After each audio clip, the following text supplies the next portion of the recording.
এশিয়ার সেরা ৩০০ বিশ্ববিদ্যালয়ের মধ্যে নেই বাংলাদেশের কোনো শিক্ষা প্রতিষ্ঠানের নাম। সেরা ৩০০ তালিকায় ভারতের ৪০টি, পাকিস্তানের ১২টি, মালয়েশিয়ার ১১টি বিশ্ববিদ্যালয়ে স্থান পেয়েছে।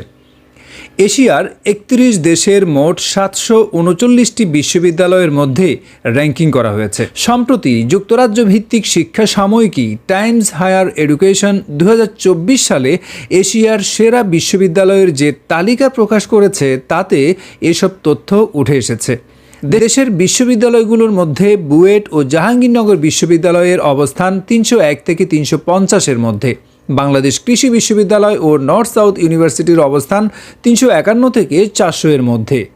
এছাড়া ব্র্যাক ইউনিভার্সিটি, ঢাকা বিশ্ববিদ্যালয় ও রাজশাহী বিশ্ববিদ্যালয় ৪০১ থেকে ৫০০-এর মধ্যে এবং খুলনা বিশ্ববিদ্যালয় ও শাহজালাল বিজ্ঞান ও প্রযুক্তি বিশ্ববিদ্যালয়ের অবস্থান ৫০১ থেকে ৬০০